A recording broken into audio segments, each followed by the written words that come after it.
Now we're going to take you to restaurants located in buildings with interesting and unusual histories. Erica Tarantal and Anthony Everett continue our food tour through a few of Boston's neighborhoods. On a trip to Comfort Kitchen, your palate is your passport. What you just described, it's like the whole world is in there. Yes, we're a global food concept, and our goal realistically a lot of the times is to track the history behind ingredients.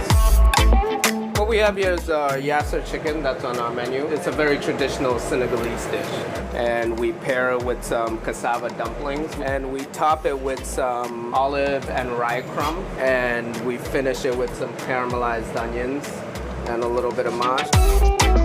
Kwesi Kwa is one of the restaurant's partners, along with Biplaw Rye.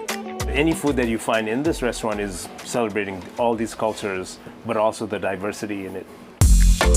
The pair, along with their wives, Nyako Pearl Perry and Rita Ferreira, opened the Cafe by Day, Restaurant by Night in Upham's Corner, Dorchester in January 2023. For me, it would be a shame if we didn't open the space almost 24/7, right? Because it's a historic building.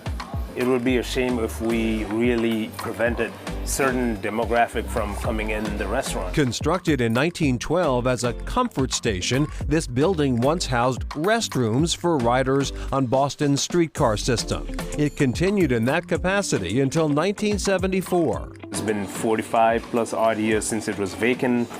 It's been an eyesore for the community, and I think people have been wanting to have something in this space for such a long time.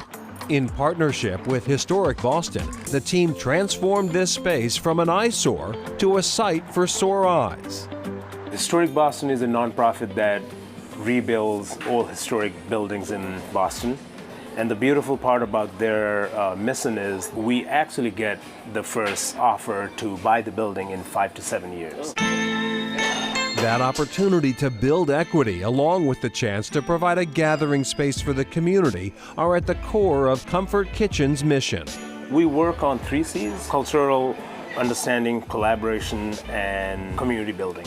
While newcomers to restaurant ownership, Kwa and Rai are longtime veterans of the industry, with a shared experience of immigrating to the U.S.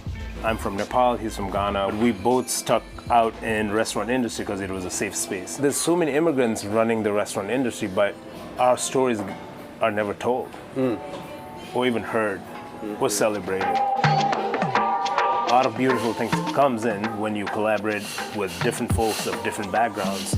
And for us in Comfort Kitchen, it's about celebrating spices and culture from African diaspora. In terms of menu, our stuff is never gonna be very stagnant.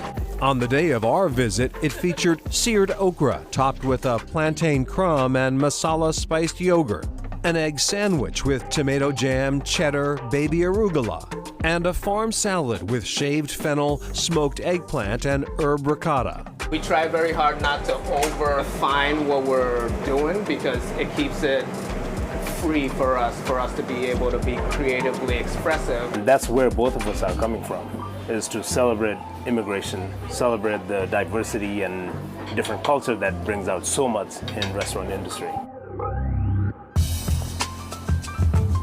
This is like the intersection of history and luxury. Hue is a double entendre, hue meaning color, and it's also where we're located. We're at the corner of Huntington and Exeter, so H-U-N-E. Hue is a passion project born of the collective talents of hospitality veterans Robert Eugene, George Abajaudi, and Maurice Rodriguez. And the fact that we're in Back Bay is so exciting. There's so much rich tradition. It has a great past. We're an iconic space, Copley Square Hotel. This is the original location of Storyville, the legendary jazz club that over the years featured jazz greats Duke Ellington, Ella Fitzgerald, and Billie Holiday. Today, the destination spans 2 floors and features 3 different rooms. Downstairs, there's a speakeasy, which has some nice little secrets that you can discover once you're down there. Very intimate, very warm. Each room has its own bar with unique specialty cocktails, including the Copley Picante. It's a tequila-based cocktail, has a little bit of a spice to it. It's gonna be a really big hit. In the kitchen, executive chef Barnett Harper is cooking up distinctive cross-cultural fusions. We want to have a sense of familiarity to the menu, but we wanted to add a flair to it. So that's introducing a lot of Asian and Indian spices to traditional American food. The chicken wings are sticky and crispy, tossed in a sweet chili sauce. The chilled portobello mushrooms are topped with garlic chili and scallions. And the twice-cooked noodles with stir-fried beef are coated in a savory oyster sauce. We wanted the space to be reflective of Boston and what the community is. We want people to feel at home when they come here. Very inclusive space. This is a dream come true. From historic buildings to historic wins, congratulations are in order for Sherry Pocknett. She is the winner of the 2023 James Beard Award for Best Chef Northeast for Sly Fox Den 2 in Charlestown, Rhode Island. She is the first Indigenous woman to win that award. Thanks so much for watching, everyone. Be sure to follow us on Facebook, Instagram, and Twitter at CityLine5. And you can follow me on Twitter at Karen Holmes Ward. Have a great afternoon.